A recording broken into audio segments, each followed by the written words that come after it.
standpoint, from a safety standpoint, both gangs on the street and, frankly, gangs outside of our country in the form of other countries that are, frankly, very powerful. They're very powerful countries, and we don't know what we're doing. We have leadership that has no clue how to handle them or how to handle any other situation. We have a lot of bad things coming up. You could end up in a depression of the 1929 variety, which would be a devastating thing. Took many years, took decades to recover from it. And we're very close to that, and we're very close to a world war. In my opinion, we're very close to a world war. We have people that don't know how to handle it. They're not respected. All over the world, they're laughed at. And we can't have that. Most dangerous period of time I've ever seen for our country. With that being said, we have somebody that hasn't received one vote for president, and she's running, and that's fine with me. But we were given Joe Biden, and now we're given somebody else. And I think, frankly, I'd rather be running against the somebody else. But that was their choice. They decided to do that because Kamala's record is horrible. She's a radical left person at a level that nobody's seen. She picked a radical left man that is, he's got things done that he has positions that are just not, it's not even possible to believe that they exist. He's going for things that nobody's ever even heard of. Heavy into the transgender world, heavy into lots of different worlds having to do with safety. He doesn't want to have borders. He doesn't want to have walls. He doesn't want to have any form of safety for our country. He doesn't mind people coming in from prisons, and neither does she, I guess, because she's not, she couldn't care less. She's the border czar. By the way, she was the border czar 100%. And all of a sudden, for the last few weeks, she's not the border czar anymore, like nobody ever said it. And I just hope that the media becomes more diligent, more honest, frankly, because if they're not going to be honest, it's going to be much tougher to bring our country back. We have a very, very sick country right now.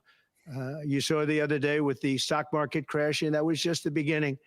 That was just the beginning. It's going to get worse. It's going to get a lot worse, in my opinion. And fortunately, we've had some very good polls over the last fairly short period of time. Rasmussen came out today. We're substantially leading, and others came out today that we're leading, and in some cases substantially. I guess MSNBC came out, or CNBC came out also with a poll that was, has us leading, and leading fairly big in swing states. In some polls, I'm leading very big in swing states because they want safety. People want safety. They want security. They want respect all around the world for our country. They don't want this horrible culture that is developing, a culture of no common sense. It's really a culture of no common sense, and it's not what anyone wants. We want to have a safe country. We want to have a strong military. We want low interest rates, and we want to be able to have the American dream. We want to be able to have our youth be able to buy homes, housing, get good jobs. And we're really just at the opposite right now. It's so sad to see. But as a border czar, she's been the worst border czar in history, in the world history. I think the number is 20 million, but whether it's 15 or 20, it's numbers that nobody's ever heard before. 20 million people came over the border during the Biden-Harris administration. 20 million people, and it could be very much higher than that. Nobody really knows what the number is. Nobody knows. Nobody has a clue. And the gotaways, they call them the gotaways. The gotaways are at numbers. Somebody was quizzing me on it the other day. No, I don't think so, sir. I don't think so. They have no idea what those numbers are, but they're much higher than you would think. Just like far more people were killed in the Ukraine-Russia war than you ever report. Just like the October 7th would have never happened. Russia would have never hit Ukraine had the election result been called differently. It was a very bad call, but Russia would not have attacked Ukraine. October 7th in Israel would have never happened. You wouldn't have inflation. A lot of great things would have happened, but now you have millions and millions of dead people, and you have people dying financially because they can't buy bacon, they can't buy food, they can't buy groceries, they can't do anything. And they're living horribly in our country right now. With all of that being said, I think it's very important to have debates. And we've agreed with Fox on a date of September 4th. We've agreed with NBC, fairly full agreement, subject to them, on September 10th. And we've agreed with ABC on September 25th. So we have those 3 dates, and those networks, they're very anxiously awaiting that date and those dates. So we have September 4th, September 10th, and September 25th. We have spoken to the heads of the network, and it's all been confirmed, other than some fairly minor details. Audience, some location, which city would we put it into, but all things that will be settled very easily. I think it'll be very easy. The other side has to agree to the terms. They may or may not agree. I don't know if they're going to agree. She hasn't done an interview. She can't do an interview. She's barely competent, and she can't do an interview. But I look forward to the debates, because I think we have to set the record straight. Why is it that millions of people were allowed to come into our country from prisons, from jails, from mental institutions, insane asylums, even insane asylums? It's a mental institution on steroids. That's what it is. When you see the people that are coming into these are institutions that are being emptied out, not in South America, all over the world, including South America, all over the world. Prisons are being emptied out into our country because we have a president that's the worst president in the history of our country. We have a vice president who is the least admired, least respected, and the worst vice president in the history of our country, the most unpopular vice president.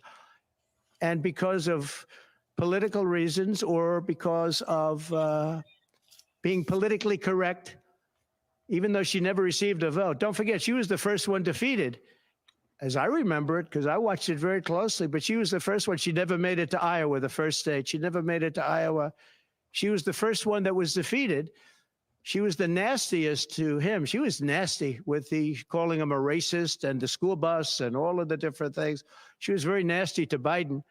And shockingly, he appointed her, asked her to serve as vice president. Well, I don't know if he's happy about that decision right now. This was taken away. The presidency was taken away from Joe Biden. And I'm no Biden fan, but I'll tell you what, from a constitutional standpoint, from any standpoint you look at, they took the presidency away. And people were saying he lost after the debate. He couldn't win. Well, I don't know that that's true necessarily. But whether he could win or he couldn't win, he had the right to run. And they took it away. They said they're going to use the 25th Amendment. They're going to hit you hard. Either we can do it the nice. I know exactly, because I know a lot of people on the other side, believe it or not. And they said, we'll do it the nice way, or we'll do it the hard way. And he said, all right. So that, I mean, they've really taken, what they've done is pretty incredible. And now I'm running against somebody else, and we're leading. We're leading. So I'm not complaining. I'm saying for a country with a constitution that we cherish this constitution. To have done it this way is pretty severe, pretty horrible. You would have thought they would have gone out to a vote. They would have had a primary system. They would have done something, but to just take it away from him like he was a child. And he's a very angry man right now. I can tell you that. He's not happy with Obama, and he's not happy with Nancy Pelosi, crazy Nancy. She is crazy too. She's not happy with any of the people that told him that you've got to leave. He's very unhappy, very angry. And I think he also blames her. He's trying to put up a good face, but it's a very bad thing in terms of a country when you do that. I'm not a fan of his, as you probably have noticed. And he had a rough debate, but that doesn't mean that you just take it away like that. Or you go out to a vote, you do something. He had 14 million votes. She had no votes. She got no votes. And I think she's crashing. I think when people find out, and I think people are starting to find out what a bad job she did, what a bad job she did on the border. She's trying to say she had nothing to do with the border.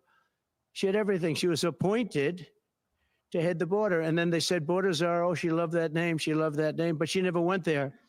She went to a location once along the border, but that was a location that you would love to go and have dinner with your husband or whoever. That was a location that was not part of the problem. That was not really going to the border. So essentially, she never went to the border.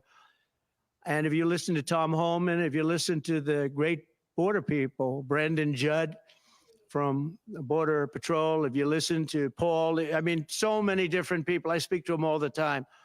And I did when I was president. We had the best border in the history of our country. Now we have the worst border in the history of the world. Millions of people coming in, and our country cannot sustain it. Our country is going down because of this, because of incompetent people.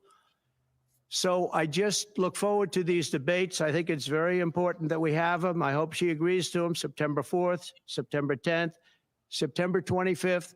And I think they'll be very revealing.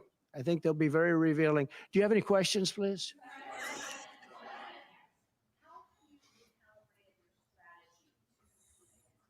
I haven't recalibrated strategy at all.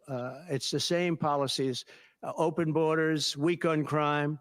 I think she's worse than Biden because he got forced into the position. She was there long before. She destroyed San Francisco.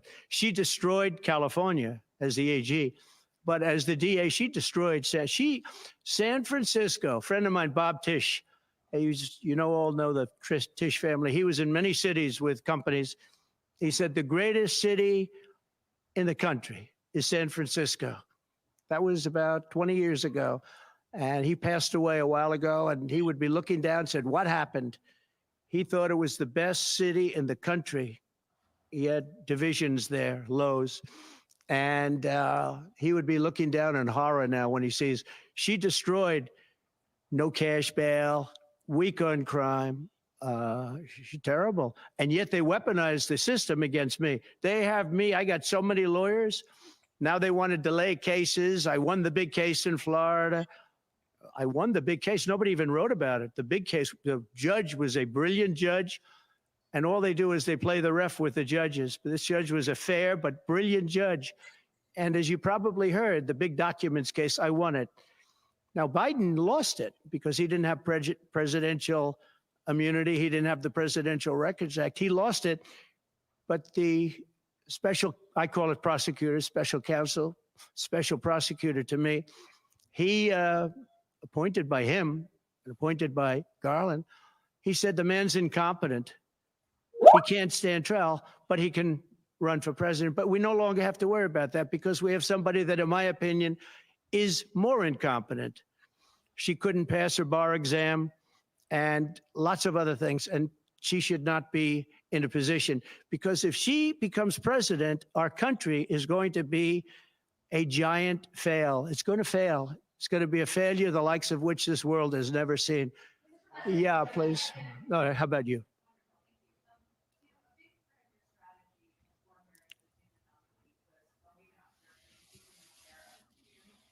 You have to speak louder.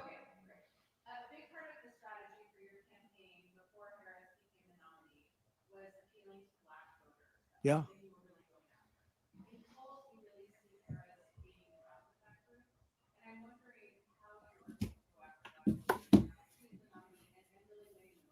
Well, it changes around a little bit. I'm getting other voters. Perhaps, I was doing very well with black voters, and I still am. I seem to be doing very well with black males. This is according to polls, as you know. It's possible that I won't do as well with black women, but I do seem to be doing very well with other segments, extremely well with Hispanic. Jewish voters way up. White males way up. White males have gone through the roof. White males way up. Now, I don't know. All we're doing is giving you the stats that you have. It could be that I'll be affected somewhat with black females where we're doing pretty well. And I think ultimately they'll like me better because I'm going to give them security, safety, and jobs. I'm going to give them a good economy. We have a very bad economy right now. We could literally be on the throes of a depression, not recession, a depression. And they can't have that. They can't have that. So I think I'm going to do well with everybody, especially when the facts are right. Yeah, please, in the back.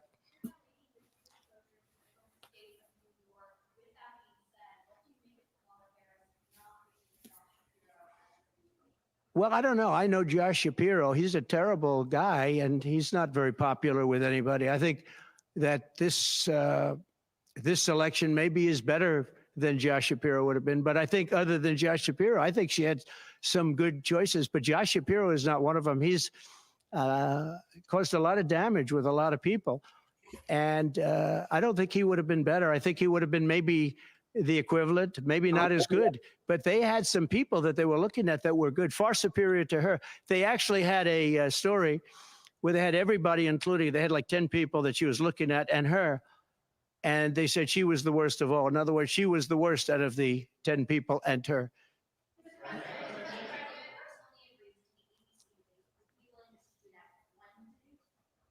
I don't know how that's going to work out. We'd like to do 3 debates. We think we should do 3 debates. We think Fox and ABC. And we also have CBS is going to do the vice presidential debate. So CBS will do vice presidential. And I have to tell you, J.D. Vance has really stepped up. He's doing a fantastic job.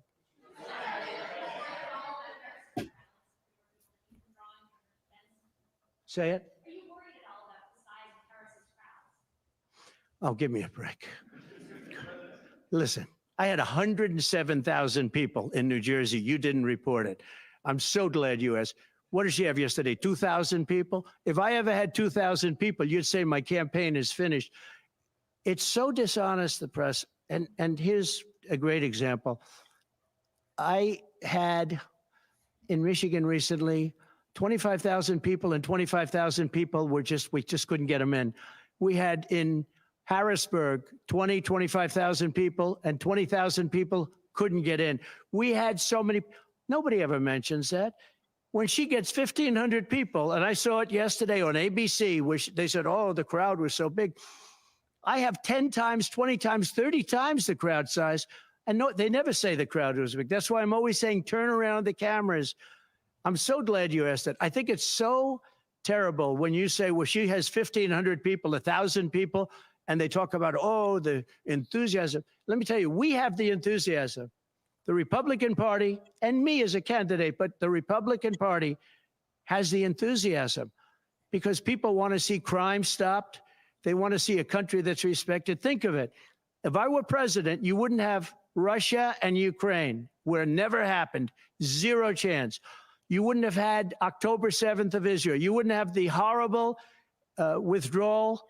And I don't mean the withdrawal, because the withdrawal was fine. I was ready to withdraw from Afghanistan, and we were going to do it with dignity and strength. And we were keeping our equipment. We weren't leaving $85 billion worth of equipment behind. And we wouldn't have had 13 great soldiers. I know the families of those soldiers well. We wouldn't have had these soldiers killed. And we wouldn't have had 45 soldiers obliterated. No legs, no arms, the face. None of that would have happened.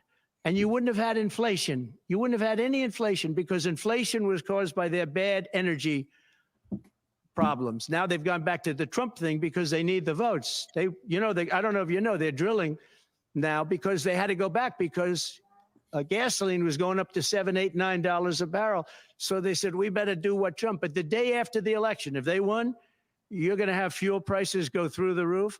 Everybody's going to be forced to buy an electric car, which they're not going to do because they don't want that. It's got a great market. It's got a market. It's really a sub-market. People want gasoline-propelled cars. They want hybrids. They want to have everything, and they want electric. But they want everybody to have an electric car. We don't have enough electricity. We couldn't make enough electricity for that. And you know what else? The weight of a car, the weight of a truck. They want all trucks to be electric. Little things that a lot of people don't talk about. The weight of a truck is 2.5 times heavier. You would have to rebuild every bridge in this country if you were going to do this ridiculous policy. So, but on crowd size, in history, for any country, nobody's had crowds like I have, and you know that. And when she gets 1,000 people and everybody starts jumping, you know that if I had 1,000 people would say, that's the end of his campaign. I have hundreds of thousands of people. In South Carolina, I had 88,000 people. In Alabama, I had 68,000 people. Nobody says about crowd size with me, but she has 1,000 people or 1,500 people, and they say, oh, the enthusiasm's back. No, no. The enthusiasm is with me and the Republican Party, because they want to stop crime. They want to stop people from pouring into our country from places unknown and from countries unknown, from countries that nobody ever heard of. That's where the enthusiasm.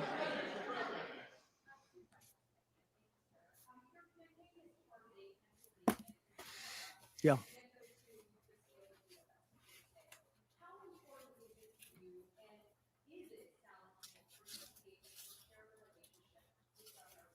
I don't know. I don't know if I can or not. I got him elected. Without me, he wouldn't be governor. I got him elected. He was doing terribly. I got him elected. With that being said, I hope we can repair it. But if we don't, the people are still the people, and they're going to vote. We're leading in Georgia by a lot. We're leading in Pennsylvania by a lot. So, but I don't know. Now in Pennsylvania, I have great relationships. In Georgia, I do too, but unfortunately not with the governor. I've never understood it. When you get somebody elected, they're supposed to like you. He's not exactly for some reason, and you'll have to ask him about that. Yeah, I'd love to see it get repaired. I think that if we don't win Georgia, Georgia is a big win, is a big state. So I won Alabama by a record.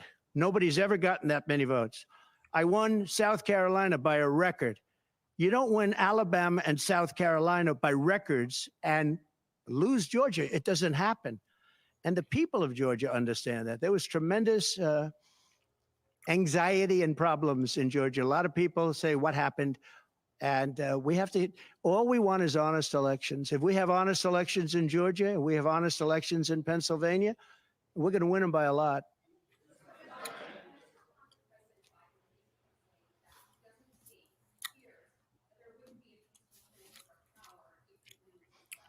Well, he actually said it two ways. First, he said it incorrectly, then he corrected himself. Do you agree with that, right? You know, if you watch him, he said it two ways. No. I mean, he said it two ways because he doesn't really know what he said. Why didn't he bring it up at the debate? You know, he had a chance for 90 minutes to bring it up at the debate. He could have talked about that at the debate, and he didn't do it. Everyone said, oh, he said this and he said that. He's just, you know, they give him something to read off. He read it very badly because he actually said it the opposite. Then he had to go back and correct himself. He said the opposite. He should have brought this up at the debate. If he had a problem, of course there'll be a peaceful transfer. And there was last time, and there'll be a peaceful transfer. I just hope we're going to have honest elections. That's all, okay?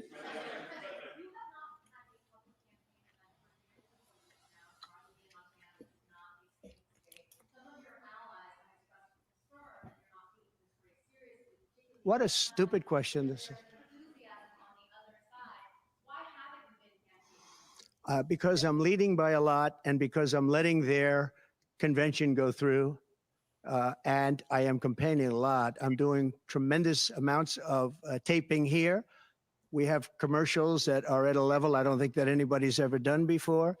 Plus, in certain cases, I see many of you in the room where I'm speaking to you on phones, I'm speaking to radio, I'm speaking to television. Television's coming over here. Excuse me, what are we doing right now? She's not doing any news conference. You know why she's not doing it? Because she can't do a news conference. She doesn't know how to do a news conference. She's not smart enough to do a news conference.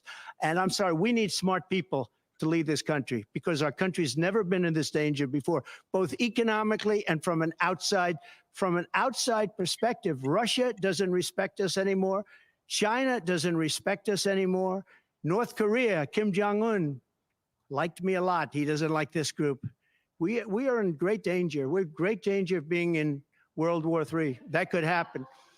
No, after their convention, yeah. And I'm going out.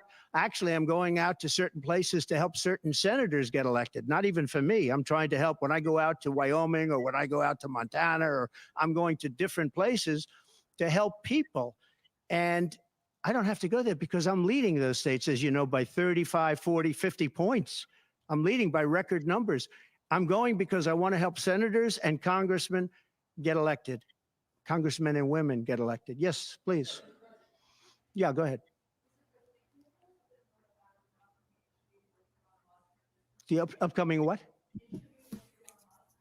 Oh, yeah.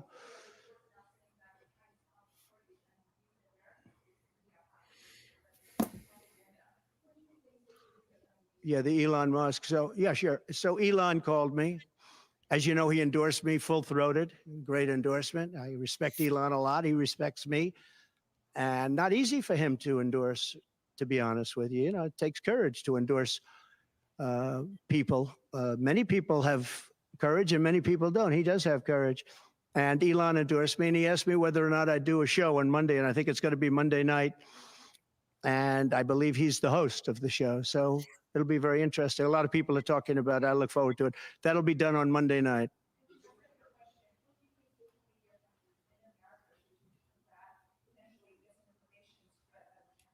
Well, you have a lot of misinformation spread about China, and you have a lot of misinformation spread about a lot of different places. I think I'm going to get along great with China. President Xi of China and I were very good friends. We met right here, right in that, except we had a beautiful sofa there, as opposed to what we have right now. Right now, we have you. But President Xi and I had a very good relationship until COVID. And I held him responsible for COVID. It broke up our relationship. But I think we're going to have a great relationship. And I think it's going to be mutually beneficial. But we cannot have it where China is taking advantage of the United States. And that's what they were doing, as you very well know. Yes, please.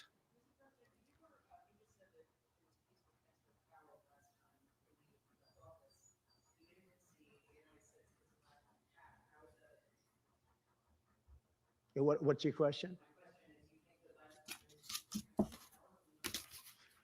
No, I think the people that, if you look at January 6th, which a lot of people aren't talking about very much, I think those people were treated very harshly when you compare them to other things that took place in this country where a lot of people were killed. Nobody was killed on January 6th.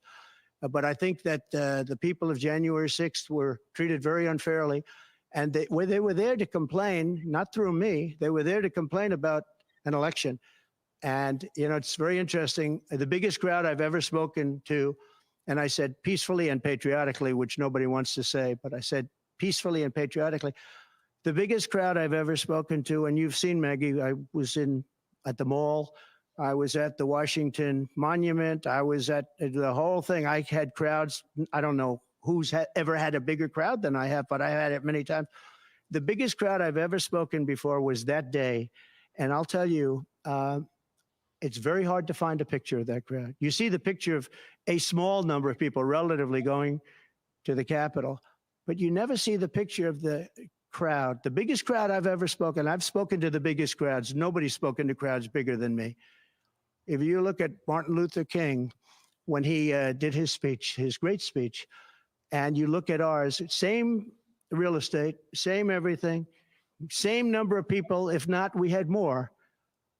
And they said he had 1 million people, but I had 25,000 people. But when you look at the exact same picture, and everything's the same because it was the fountains, the whole thing, all the way back to from Lincoln to Washington, and you look at it, and you look at the picture of his crowd, my crowd, we actually had more people.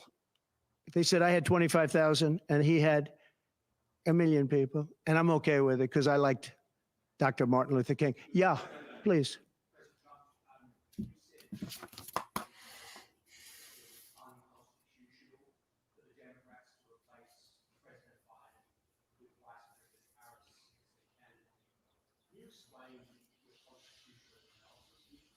Yeah, sure. We have a constitution. It's a very important document, and we live by it. She has no votes, and I'm very happy to run against her. I'm not complaining from that standpoint. And I hate to be defending him, but he did not want to leave. He wanted to see if he could win. They said, you're not going to win. After the debate, they said, you're not going to win. You can't win. You're out. And at first they said it nicely, and he wasn't leaving. And then you know it better than anybody. Wait a minute. So when you think about it, they said at first they were going to go out to another vote. They were going to go through a primary system, a quick primary system, which it would have to be. And then it all disappeared, and they just picked a person that was the first out. She was the first loser, okay? So we call her the first loser. She was the first loser when, during the primary system. During the Democrat primary system, she was the first one to quit, and she quit. She had no votes, no support, and she was a bad debater, by the way, very bad debater. And that's not the thing I'm looking forward to, but she was a bad debater. She did obviously a bad job. She never made it to Iowa. Then for some reason, and I know he regrets it, you do too, he picked her, and she turned on him too. She was working with the people that wanted him out. But the fact that you can get no votes, lose in the primary system, in other words, you had 14 or 15 people, She was the first one out. And that you can then be picked to run for president, it seems to me actually unconstitutional. Perhaps it's not. Please.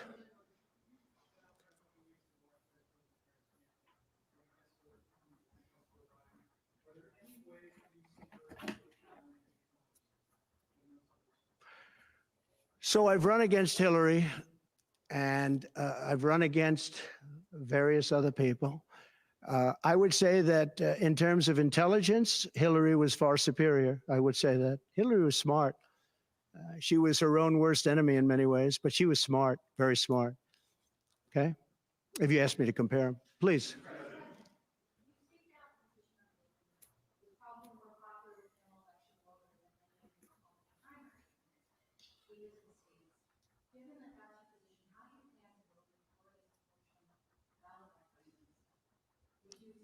Would you repeat that question, please? You have to speak up. It's a hard room because it's very big, if you know. So this is worth $18 million. Oh, I see.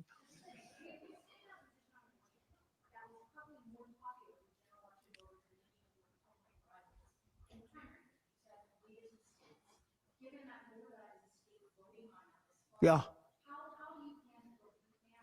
So I think the abortion issue has been very much tempered down, and I've answered, I think, very well in the debate, and it seems to be much less of an issue, especially for those where they have the exceptions, as you know. And I think it's when I look for 52 years, they wanted to bring abortion back to the states. They wanted to get rid of Roe v. Wade, and that's Democrats, Republicans, and independents, and everybody, liberals, conservatives, everybody wanted it back in the states, and I did that. Now the states are voting. And frankly, some of the votes are much more, if you could say, liberal than you would think. Ohio turned out to be, they had a big vote, and it turned out to be a much more liberal standing than people would have thought. Kansas, the same thing. And then you have Texas, and you have other places where it may be different. But the issue has been brought back to the states now. And like Ronald Reagan, I believe in the exceptions for rape, incest, and life of the mother. I believe strongly. I think that that's a very important thing. I think when you have to follow your heart.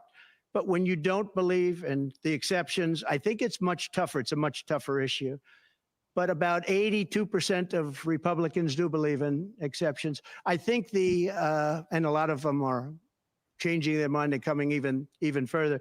I think that abortion has become much less of an issue. It's a very small, I think it's actually going to be a very small issue.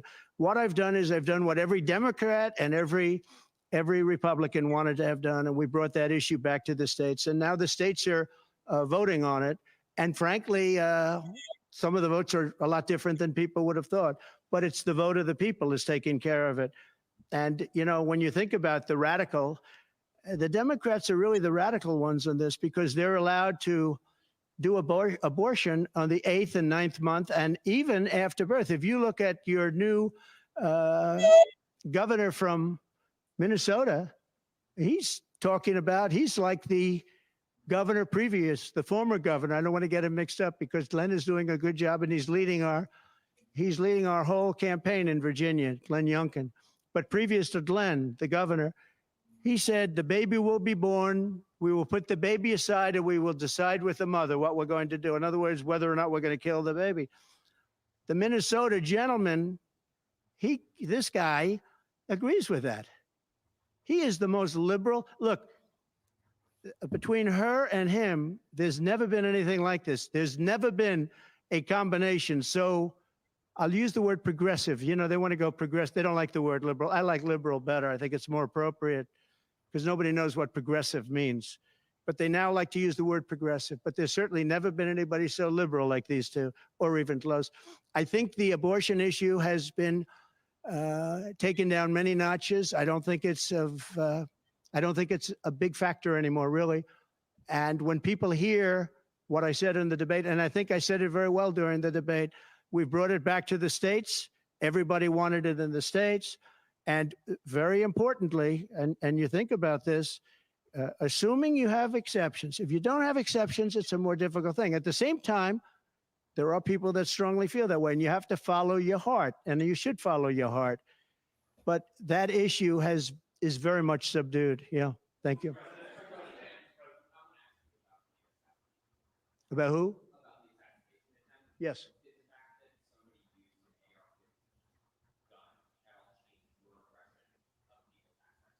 No, I didn't. Look, if you take away guns, she wants to take away everyone's gun. If you take away guns, can't do it because people need the guns for protection. Now, entertainment, they wanted, hunting, they would, different things, but they need weapons for protection in this country. People live out in the woods and they're not going to have a gun. If you look at it, some countries, I don't want to get them in trouble, but some countries have actually gone the opposite way. They had very strong gun laws, and now they have gone the opposite way, where they allowed people to have guns, where in one case they encouraged people to go out and get guns, and crime is down 29%. And remember this, what is the toughest gun law in the United States? Chicago. On July 4th, 117 people were shot and 17 died. The toughest gun laws in the United States are in the city of Chicago. You know that. They had 117 people shot. Afghanistan does not have that. Afghanistan, by the way, was the lowest point in the history of our country, in my opinion. That was the worst embarrassment to the history of this country. And I say Putin would not have gone into Ukraine if that didn't happen. When he saw the incompetence of Milley and all these guys that are incompetent, when he saw that happen, when they took out the soldiers first, they took out the soldiers first. If you go back and check your records, for 18 months, I had a talk with Abdul. Abdul was the leader of the Taliban, still is. But I had a strong talk with him. For 18 months, not one American soldier was shot at or killed, but not even shot at. 18 months, and then we had the disaster of the lift, where people were falling off airplanes from 3 times the height of the World Trade Center. I mean, terrible. But now our country has to be respected again. Please. Go ahead, please.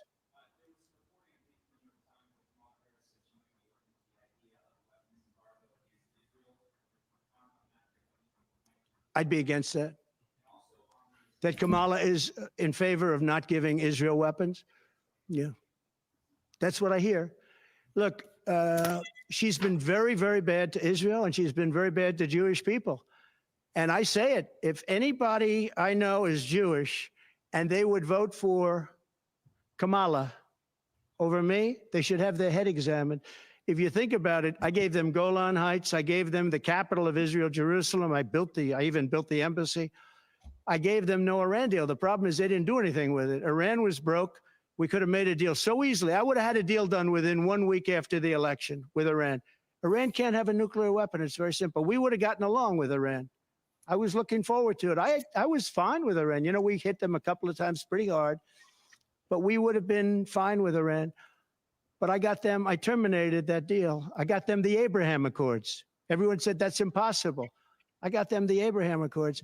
She's been very, very bad to Israel, and she's been very bad and disrespectful to Jewish people. And any Jewish person that votes for Kamala and her friend, her new friend, who I don't know if she knew him before, but I don't think he's too good. But anybody that votes for them, if you're Jewish or if you love Israel, you have to have your head examined. Go ahead, please.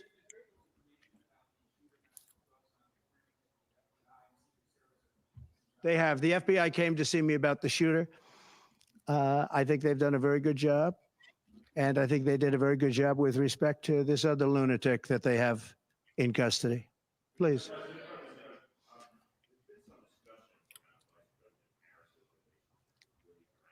Yeah.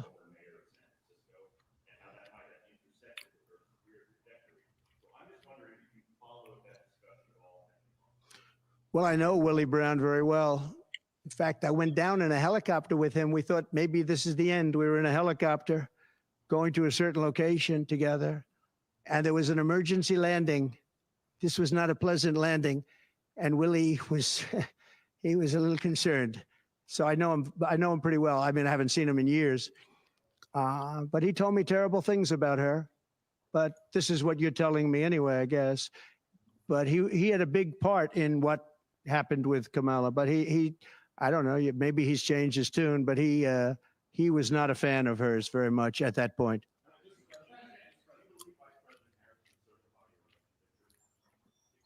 Yeah, I do. Go ahead. On what? Well, I'm going to announce that. I'm going to actually have a press conference on that at some point in the near future, so I don't want to tell you now. But Florida does have a vote coming up on that, and I think probably the vote will go in a little more liberal way than people thought.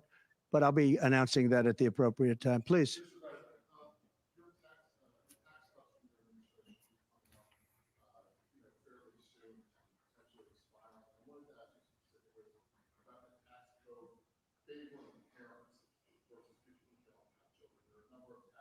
Yeah. Oh, we gave tremendous for childcare and all of that. No, our tax cuts, which are the biggest in history, our tax cuts are coming due, as you know, very soon. And if the Democrats don't renew them or make it impossible to renew because it's pretty close in terms of vote, if they don't renew them, it's the equivalent of having a 4 times tax increase from what you have right now, and it'll destroy the economy. I think they're under tremendous pressure to do it. I've never seen, all my life I grow up and I watch politics, and I used to be on the other side of politics first, then I run for office. But in all the years of studying politics, I've never seen people get elected by saying, we're going to give you a tax increase. These guys get up, think of it. We're going to give you no security. We're going to give you a weak military. We're going to give you no walls, no borders, no anything. We're going to, all these things they're doing. I mean, the transgender became such a big thing, but they do all of these things, but they always say, we're going to give you a tax increase. I never heard anybody campaign on a tax increase. A politician has always said, I will cut taxes. I'll give you one example, Social Security. They're going to destroy Social Security. I am going to leave Social Security. I'm not raising the years. I'm not raising the age. I will be saving Social Security, and I'm going to work it out that there's no tax on Social Security for seniors. I'm also doing no tax on tips, no tax on tips. So waiters, waitresses, caddies, people that drive cars, people that get tips who have been harassed by this government, we're going to have no tax on tips. That's a big thing. Yeah.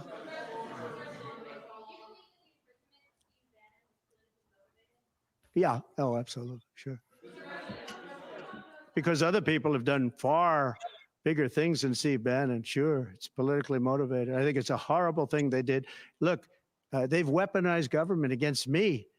Look at the Florida case. It was a totally weaponized case. All of these cases, by the way, the New York cases are totally controlled out of the Department of Justice. They sent their top person to the various places. They went to the AG's office, got that one going. Then he went to the DA's office, got that one going, ran through it.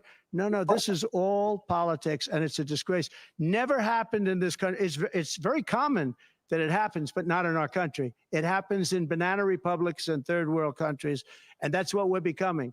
We have no borders. We have bad voting regulations. Anytime you have mail-in ballots, you're going to have problems. France learned that lesson. France had all mail-in voting, and they went back to paper ballots, voter identification, voter ID. They went back to a normal system, one-day voting. They don't want to be around, voting for 64 days. And look, the election, I keep talking about November 5th, but the election really starts on September 6th.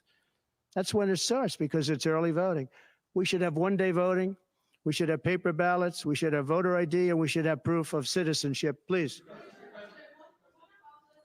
No, the gentleman in back. For who? You're going to have to talk louder, sir.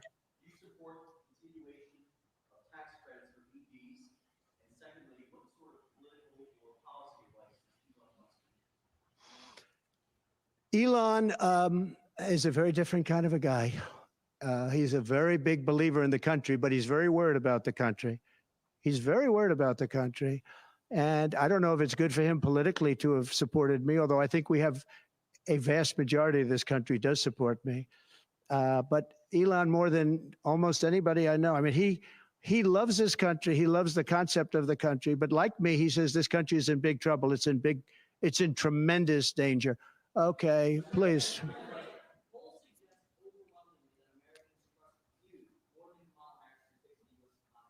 I like this guy. I like him. Yeah. The polls have suggested. There are some polls that say we're going to win in a landslide. People are voting with their stomachs, meaning they're going to the grocery store. They're paying 50, 60, 70% more for food than they did just a couple of years ago. Look at what's happened to energy. Look at what's happened not only to their cars, where gasoline's gone from 187, $1.87, and we had moments when it was below that, but it's gone from $1.87 to $5, $6, and $7. And they take the strategic national reserves and they take it out, even though it's peanuts compared, it doesn't last long. But they're virtually empty now. We've never had it this low. And he's using that to keep the gasoline prices as low as possible. He's sucked all of the oil out, essentially the gasoline, to keep the price down a little bit, and it's had very little impact. But you know what? We have no strategic national reserves now. He's emptied it. It's almost empty. It's never been this low. And I had it at a good level, and I would have had it more if the Democrats would have approved the deal. You know, I had a deal to buy it at $22 a barrel, and now it's going to be close to 100 pretty soon, my opinion. And the Democrats didn't want to do that, but we bought a lot anyway, and we had it pretty good. And what they've done to the national reserves, the strategic national reserves, is, as you know very well, because you cover it, but what they've done is incredible. They've just, for the sake of getting some votes, for the sake of having gasoline, you know, that's meant for wars. It's meant for like tragedy. It's not meant to keep a gasoline price down so that somebody can vote for Biden, or in this case, Kamala, who, by the way, is worse than Biden. And she's actually not as smart. Okay? She's actually not as smart. That's hard to believe, isn't it? Yeah, please. Okay.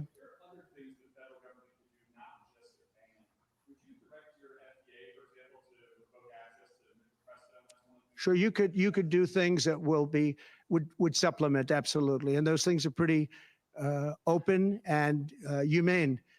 But you have to be able to have a vote, and all I want to do is give everybody a vote. And the votes are taking place right now as we speak. Yeah, but it's a very good. There are many things on a humane basis that you can do outside of that, but you also have to give a vote, and the people are going to have to decide. Okay, yes, please. Yeah. On what? No, I think she's actually not as smart as he is. I don't think he's very smart either, by the way. I'm not a big fan of his brain.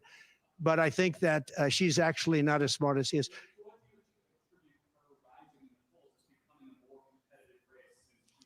Well, she's a woman. She represents certain groups of people.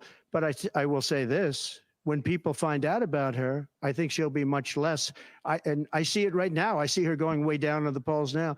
Now that people are finding out that she destroyed San Francisco, she destroyed the state of California along with Governor Gavin Newsom.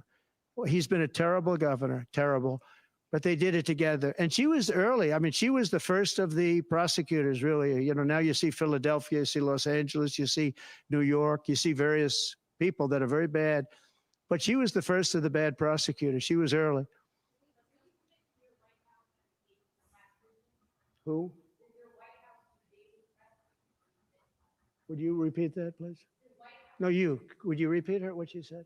You have to speak up. This room is very louder.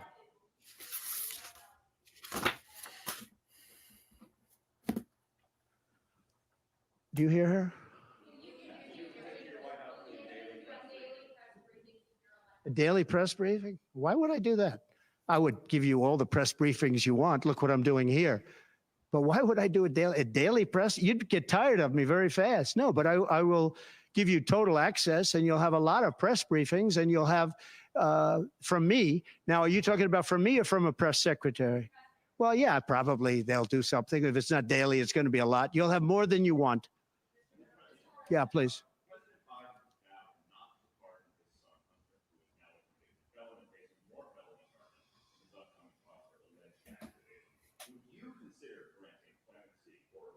I don't think it's appropriate for me to talk about it. I think it's a tragic story. You want to know the truth.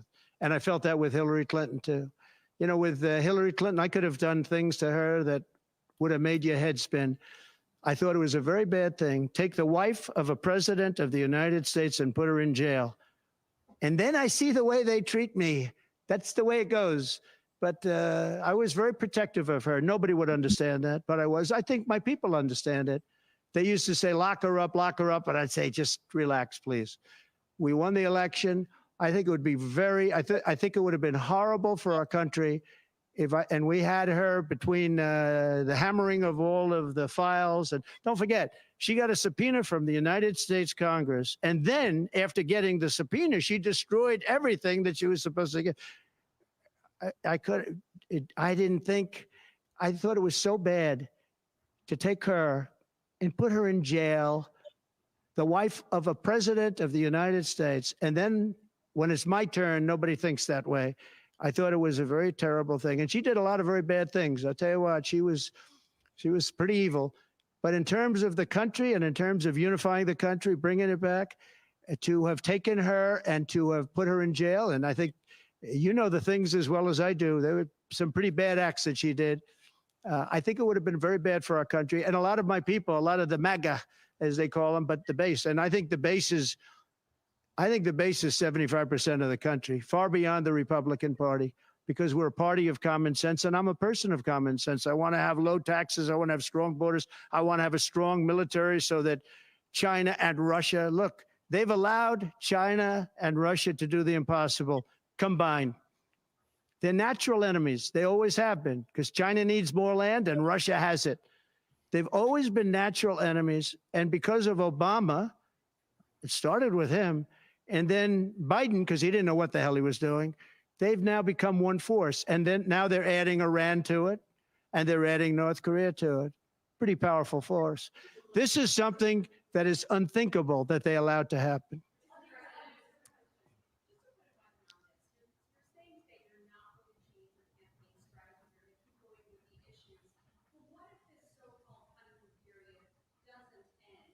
Oh, it's going to end.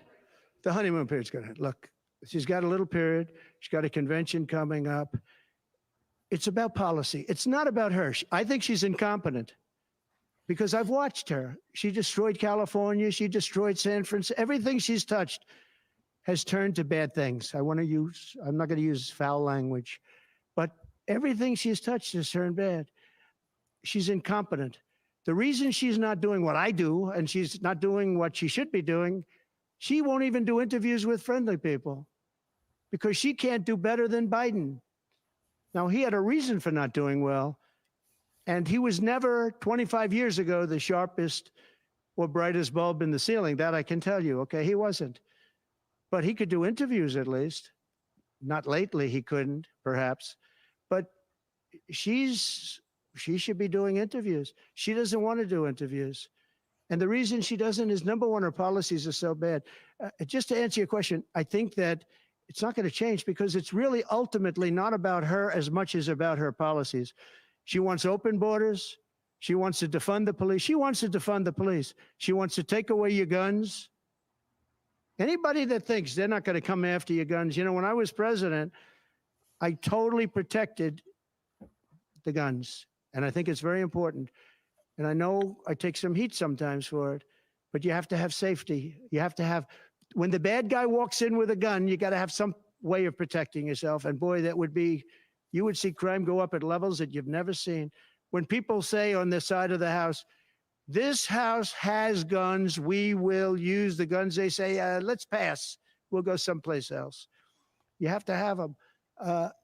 And for 4 years, and you know, as you know, the NRA endorsed me very powerfully every time I ran, every time. My sons are members, and I guess indirectly I'm a member too, but they gave me the strongest of endorsements, and that's against very strong competition. People that, you know, felt the same way. No, you have to have that right. Our Second Amendment is a very important right, and it has to be protected. Okay, how about you? Go ahead. Yeah. So there are some of the most brilliant people on Wall Street that are saying that if President Trump doesn't win, you're going to have a depression. I happen to agree. I think that's true. Because I know how bad these people are. You know, they like to say that they did this and that. You saw the 7 trillion that they said it was me for 7 trillion. It wasn't me. It was them. They said that I had inflation. They took over 9% inflation. No, I had 1% inflation. I had actually no inflation because if you look at the categories, we had just about no inflation. But I had a very minor, I actually had a positive inflation. It was a perfect number because you don't want zero. I mean, I'm not going to give you a whole course on economics, but you don't want zero. 1%, 1.4% is great. You want a little bit because you don't want to have deflation. Deflation is in many ways even worse. I had a perfect number right around the 1% number. It was perfect. And to show you, it stayed there for 2 years. And then he did all of the different borrowings that he did. And then he did so many things wrong. Every time he would do it, I'd say, big mistake. And don't forget, they sell hats and they sell stories. Trump was right about everything. I have been right about a lot. Yes, Maggie.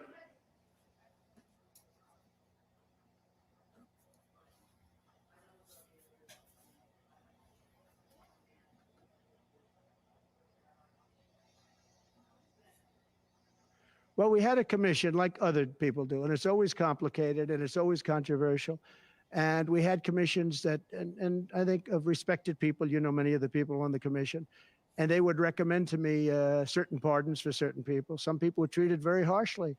A fantastic woman, as you know, she served 24 years for being on a phone call having to do with drugs. You know who I'm talking about. She was great. And she had another 24 years to go. And it was largely about marijuana, which in many cases is now legalized, okay? But we had many very highly regarded people on a commission, and they'd recommend, and they'd put a reason why. Some people were, you know, served time, but they served a lot of time for something that today people wouldn't even serve time by. Well, for the most part, I think they did. I mean, they did. They go through. They went through. I had a commission. It was a very important commission to me, and highly respected people. And frankly, they came up with some decisions that I wouldn't necessarily agree with, but I did it. But I let a lot of people out that had no representation. I went to people in jails, in prison that we respected. I said, how many of these people should be let out? We let out large groups of low-income people that were serving like 40 years for something that today you wouldn't even be put in jail for. We had very few people let out because I said, I really don't want to let people out where they had a lot of violence, where they had killing, et cetera, et cetera. And for the most part, we didn't do that. Yeah, please.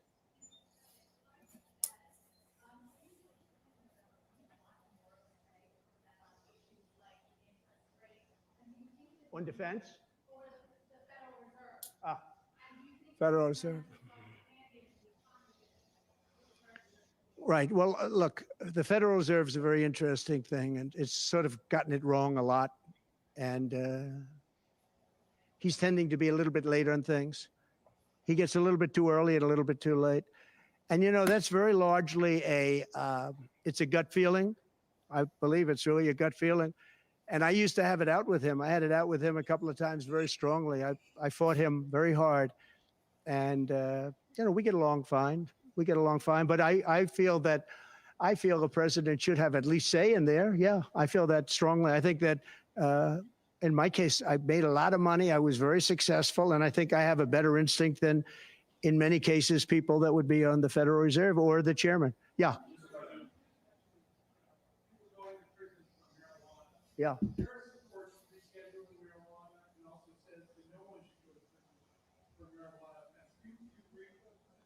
Well, as we legalize it, I start to agree a lot more because, you know, it's being illegalized all over the country. Florida has something coming up. I'll be making a statement about that fairly soon. But as we legalize it throughout the country, whether that's a good thing or a bad thing, it's awfully hard to have people all over the jails that are in jail right now for something that's legal. So I think, obviously, there's a lot of sentiment to doing that. Yeah, please.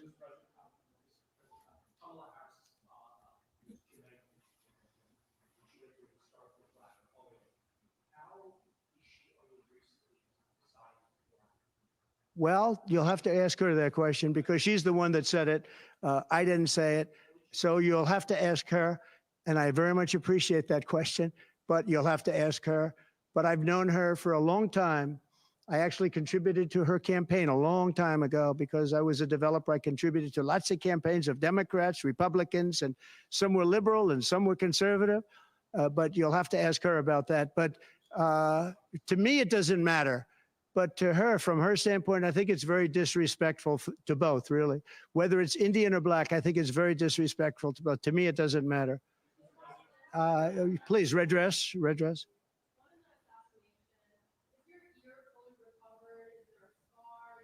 Yeah, pretty much recovered. Yeah, I'm a fast healer. It's a hell of a shot, but I'm a fast healer. Yeah, pretty much recovered. No, it didn't hit that. I got very lucky. It just hit the lobe, as they call it. Yeah, a little bit, not much. On top, a little bit.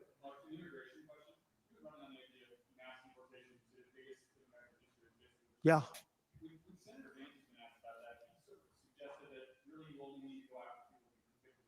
Well, we're starting that, yeah.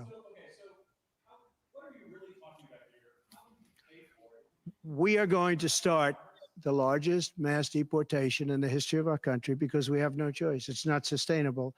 And we are going to start with violent criminals, and we're going to start then with criminals. And our local police is going to work with us because they know everything about the people. They know their names. They know everything about them. They know their middle name. They know their numbers. And as you know, the other side is trying. You know, look, for years I wondered, why are they allowing these people to come in at levels like this? It was incredible.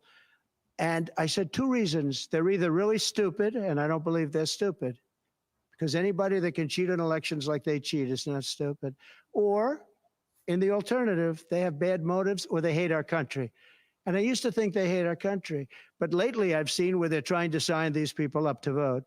And they have to stop. They cannot let illegal immigrants vote in this upcoming election. All right, one more question.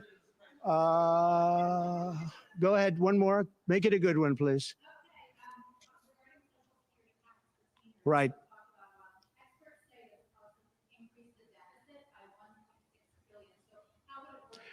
We have so many ways of making money in this country. We're not going to affect our Social Security. We're not changing it. And I proved that over 4 years.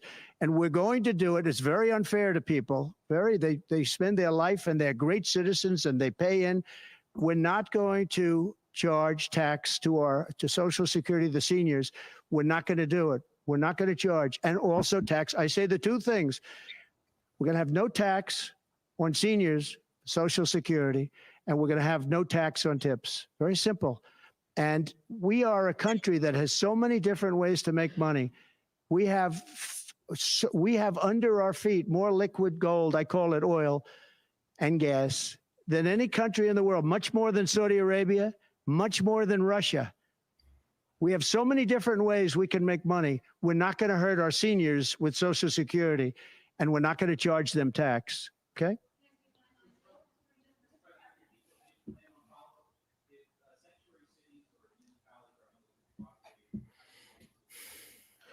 We should not have sanctuary cities. Sanctuary cities is a way of protecting criminals, and we should not have sanctuary cities. And if you go to California, and I know it well, I have property out there, great property. If you go to California and you ask the people of California, do they like the idea of sanctuary cities? They don't like it.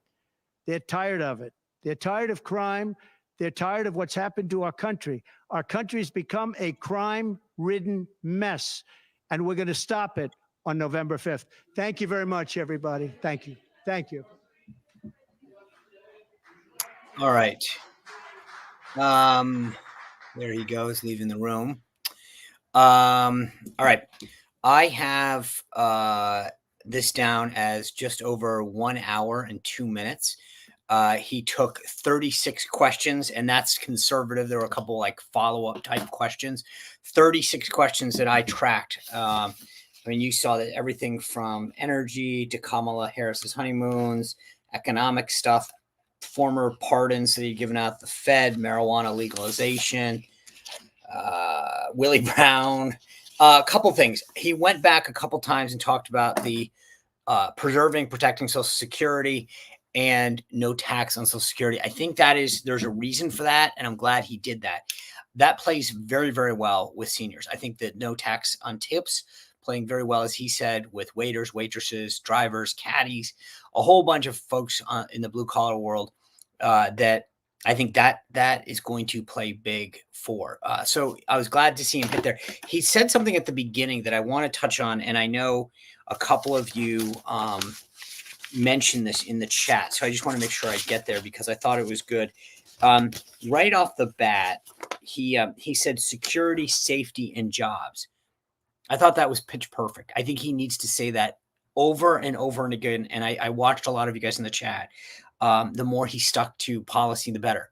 That resonates. His record blows her away every time. But he said that right off the bat.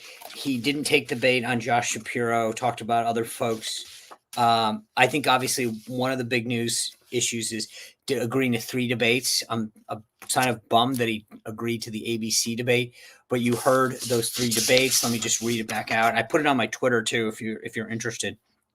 Look at this. Look at how many. I feel like I'm back at work as press secretary. I got all these notes, which is what I would do. I make sure I kept notes as to who asked what he responded to, because transcript takes a while to come in. So anyway, once a press secretary, always a press secretary. September 4th, Fox, September 10th on NBC, September 25th on ABC. One quick note, ABC is trying to do a little sleight of hand. If you read anything from ABC, I don't know why you would. I'm sorry if you do. The original ABC debate with Biden was September 10th. And ABC is trying to say that he just confirmed their debate on September 10th. That's not true. You heard him say September 4th, Fox, September 10th, NBC, ABC on the 25th. That is the state of play where things sit. Ball is now in her court. I got a couple questions in the chat. Why did he do this today? Why did he? Simply 2 reasons. 3 reasons, actually.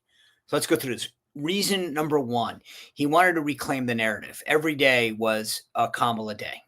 Her, how great she was, how great Tim Walz is, how they're the newfound people. I guess there's a story in Jezebel that talks about how, and I'm being dead serious when I say this, it's that Tim Walz is America's new dad or something. It's amazing, which clearly is not the case. So that's number 1. He wanted to reclaim the narrative from her. Mission accomplished. 2 is I think he wanted to set the tone of get these debates out of the way. He did that. Ball in his court. And then 3, broadly, it's he kind of challenged her to do this press conference, right? I'm making notes for myself. Basically challenge her to do one. Challenge her to talk to the press. And I think that was what he did. He basically said, hey, look, I just stood here for an hour and 2 minutes, took 37. I mean, he didn't say this, I am, but the narrative is, hey, I just took 37 questions over an hour standing here, packed room. You go do it, right? That was what he was seeking to do. It's like JD Vance, that boss move yesterday. He gets off his plane there in Wisconsin and he walks over and talks to her press corps and says, hey, she's not talking to you. I will. I'll take your questions because she won't. Boom. That was pretty strong, right? What Trump is doing is what he does best. I'm going to reclaim the narrative. And I will tell you, as somebody who's watched this guy for 10 years, I know they probably went a little long. Okay? We'll give you that. But it was for a point. He wanted to show, hey, look, I'll exhaust you. I remember my first press conference, the first real one on that Monday. The goal was to go out there and exhaust them. Hey, look. All of you got to answer all your questions. Every one of you, you could answer them. And he wanted to show them and draw that contrast. Is say, I can do this. I'm just making notes as I talk, guys, because you throw this. So, by the way, someone's asking, as long as George Stephanopoulos is not the moderator, I don't think he will. I think it's going to be David Muir, although not that I don't think David Muir's much better. And I think after Rachel Scott showed, who's that woman that asked him the questions at the National Association of Black, I mean, she showed how bad she were. I will say this. He dodged a bullet. Not one question about Tim Walz or his military service. That was good for Trump, not getting into it. I think it should be left to the surrogates that have served to do this, is my opinion. But it was awesome that he didn't have to bring it up. And they can't say they didn't. I mean, look, again, an hour and 2 minutes. What you can't say that they didn't get a shot to ask every question that they wanted on any subject. He just drew a massive, massive contrast with her. And the ball is now in her court on 2 things. One, what do you want to say about the debates? Answer the question. Now you've got 3. She was so giddy about the ABC debate. All right. What are you scared of? He's gone out and done. Think about this. He's debated Biden. He did the NABJ, National Association of Black Journalists, and he got shot. I mean, that's a pretty tough guy. You can't say that he's afraid of anything right now, right? Guy gets shot, gets up and goes, fight, fight, fight. And then, oh, by the way, I'll just do a press conference. That's a pretty tough guy. You may not like him, but you can't say that he's scared of anything, right? Just think about this for a second. He debated Biden on Biden's terms. He went to the National Association of Black Journalists, and then he got up after getting shot. Hard to make the case that you're scared, right? Now she's got to answer. Do you want to debate him? Are you going to do a press conference? The narrative just switched, didn't it? And then with this Tim Walz thing. And that's exactly why he did what he did. And Fabian saying, yeah, he never actually even mentioned Walz during that whole hour and 2. Good point. Not once did he bring it up. Yes, and Norman saying, let Vance do the heavy lifting. Absolutely.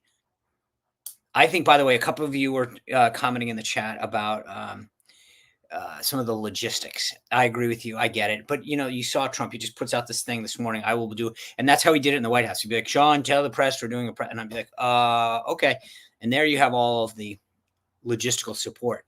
I do think that I give them a little bit of slack because it's tough sometimes to pull these things off as quick as they did. So that being said, I'm getting some things she won't agree to the debate. Yeah. Now the question is, will she? And this is where they walked right into his trap. You knew the guy was going to debate. It's not, he's Trump. They just walked into his trap. And it's amazing. This is a reminder for all the people. Like, look, he was coasting along with Biden. They pushed Biden out. And there's a little bit of timing that needed to happen to get his footing straight with the messaging and the tactics, whatever. They're back.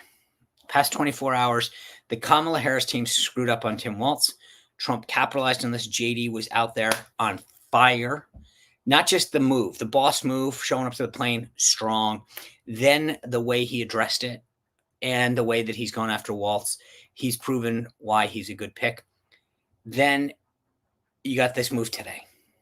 Boom, boom, boom. The narrative is back in Trump's court. Couple logistics issues. By the way, I did that map to 270 yesterday on the show. Holy smokes. Thank you guys for sharing it, whatever. I don't know if you looked at the view count, off the chart. So I appreciate everybody who watched this thing. I can't thank you enough. And if you haven't, if you're listening right now, please hit the notification button and the subscribe button. Also share. I cannot tell you, as you can tell, all this is free, right? But I've got great sponsors that come do these, come to the show. And they do it because of you, because you're buying the products, because you're helping the show grow. So thank you for that. If you haven't seen the map to 270, I'm not going to give it away, but I'm going to tell you there's a shocker at the end. It has changed now that she is the nominee. Go back, watch last night's. If you want to save it or share it or watch it over the weekend, I don't care. We'll do an update probably in a couple weeks maybe. But I'm telling you, when I did this, because, for every show I do a little, you do prep. That's what we do, right? We do research, and I'm doing the map and I'm like, oh my gosh, look at what could happen. And I'm not going to give it away. It's like one of those movies. I don't want to tell you. I want you to see it at the end. But I'm telling you, if Trump runs the table, yes, it could still be a huge, huge blowout election. But where it is now, watch it. And make sure, again, you're hitting that notification button and sharing. Tonight, we've got a great panel discussion. We're going to break down the Tim Walz pick. Tomorrow, Michael Walz from the Daily Wire. And the cool thing is, Trump talked about Elon a couple times during this press conference. And Elon and X sued this advertising agency. It's called Garma, I think it is, Garm. Michael Knowles in the Daily Wire got involved in this because of what this organization is doing to suppress conservative sponsors. I didn't know a ton about this, and this is why I wanted to get into it with Michael Knowles of the Daily Wire. And so tomorrow I'm gonna ask him to break this thing down for us. But I started doing this research, and I'm like, I need someone from the Daily Wire to come on, explain what's going on and why. I want to hear his response, but I'm telling you guys, this is crazy. What's really happening? And when I saw the lawsuit, like I said, I wanted to reach out, get an answer to this. But you're not going to believe what really is going on. So, great panel discussion tonight about Tim Walz. Last night, the 270 thing. Like I said, if you haven't seen it, get a pen out, and you'll understand. I'll just give you a little teaser, which is why Alaska could be really, really important. Now you're wondering. As for today, again, I appreciate all you guys being here. I'm trying to go through when is the press conference. Steven's asking that. I mean, the one that he just did or hers, because she doesn't have one scheduled. That was the goal today. The goal today was to put her on notice, draw that contrast. Hey, Trump just did this for an hour and 2 minutes, 37 questions. What have you done? Yeah, Diane saying security, safety, and jobs. Yep. And then she's adding in energy. And I would argue that energy is a little bit of security and a little bit of jobs, right? So if you're energy independent, that adds to our national security, and it also adds to our economy and jobs. But I agree with your point, Diane. I just want you to understand why I think they probably sort of put it in both buckets. Yeah, I'm getting a lot of, will she actually agree? It's funny. The thing that's interesting, by the way, and remember, this is the same Kamala team, the same Biden team, right? She kept all the Biden people. The dum-dums in Biden world, the ones that couldn't get on the Ohio ballot, are the ones that convinced him to move up the debate. Remember that. And now she's out there. I want to debate. And I'm going, if you're Tim Walz, you might be like, hey, I could be the nominee pretty soon going this rate, right? I mean, think about this. She may very well regret goading him into debating, don't you think? And we don't have that much longer. It is what? So it's basically the 8th of August. The first one's the 10th. We're less than a month away. So it's going to be interesting. Plus, let's see how she reacts. She's going to start to claim that something, whether she buys into any of this. But the smart thing that Trump did is he put the Fox debate at the front end, right? So Fox September 4th.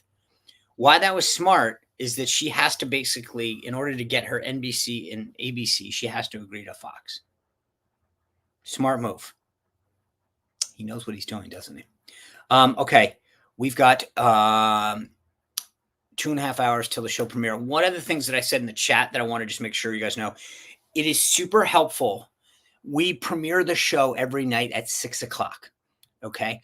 When you can join the premiere at 6:00, and there's so many of you folks on there. I see Carter, Heart of Nixie, Barbara, and I'm not. I know I'm going to miss names. I always feel like this is like some kind of Norman, Diana. I'm going to miss somebody, and I apologize because I know how good a lot of you are at tuning in every night, and so I don't want to overlook anyone. But when you do that, you help juice the algorithm for Google, and it sees all these people joining it live. So at 6:00 every night, if you can join the premiere, it's a huge help. Now, I'm going to tell you a little something that I don't want you to share. When back in the day, every once in a while, someone would say, "Oh, I bought your book and I haven't read it," and I'd say, "Well, buying it's the important part." If you're somewhere sometime and you can't necessarily watch it because you're in a public place or you're in the middle of a meeting and you just turn it on and let it play and then want to watch it later, I'll forgive you. But it's super important to be watching it at 6:00. It helps the recommendations that they have. They see a bunch of people watching it as it premieres at 6:00 Eastern time. And so that it starts to say, oh, a lot of people are watching this. We're going to recommend it. Wow. So even at 6:00, if you can if you're hitting that notification button or you have it on your maybe a calendar every day, and you can just turn it on and let it run. And even if you share it with 2 or 3 friends, but I'm telling you, the growth has been phenomenal because of you guys and your support. And so this is just one more way that you can be super helpful to me and to the growth of the show. And I appreciate that. Thank you for everything that you do to do this. I got that Google YouTube award the other day, 100,000 subscribers. The day I left Newsmax, I had 9,000 subscribers on YouTube. We're at almost 110,000. And the anniversary of the show is just coming up, the 1-year anniversary. It's so, it was a big leap of faith, leaving a network and a nice job. I got an office and all that kind of fun stuff. But I wanted to be able to talk more freely and pick guests that I wanted, because I always told people the name of the show when I was at Newsmax had my name on it, but I didn't own it. They do. And I think that's something that people don't always understand. So it was a leap of faith, but it's because of you that this has all been successful. And so I appreciate that. So Mark, thank you. I appreciate it. Yep. Norman saying, yeah, the algorithms are super important. So anything you can do at 6 o'clock just to join really, really is helpful. I'll see you guys now in almost just 2.5 hours, 6 o'clock. As I said, a great panel tonight, Michael Knowles tomorrow night. So look forward to it. Thanks for stopping in the middle of your day and joining us for this press conference and the analysis. I love your comments, by the way. Always great to hear what's on your mind and to be able to give you guys the feedback and the insight as to why he's doing this, what's happening on the inside. So I'll see you at 6 o'clock tonight. Thanks for everything, guys.